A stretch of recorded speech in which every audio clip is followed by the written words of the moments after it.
Assalamualaikum, jumpa lagi dengan saya nih guys. Ini guys, sarapan pagi nih guys dengan kue nih guys.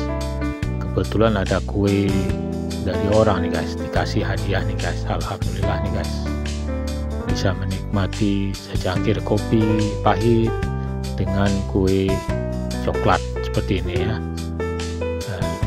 Jadi potongan kue coklat ini memang cocok untuk teman kopi nih guys. Nah, kopinya pun harus kopi pahit tuh guys, karena kue ini kan kue manis ya.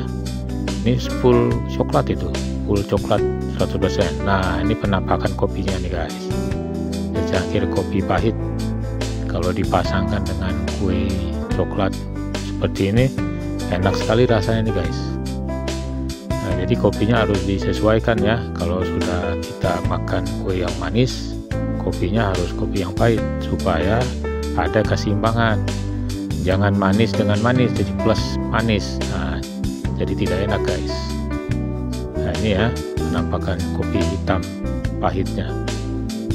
Nah, tinggal dimakan sedikit ya. Nah, oke, begitu saja informasinya. Assalamualaikum.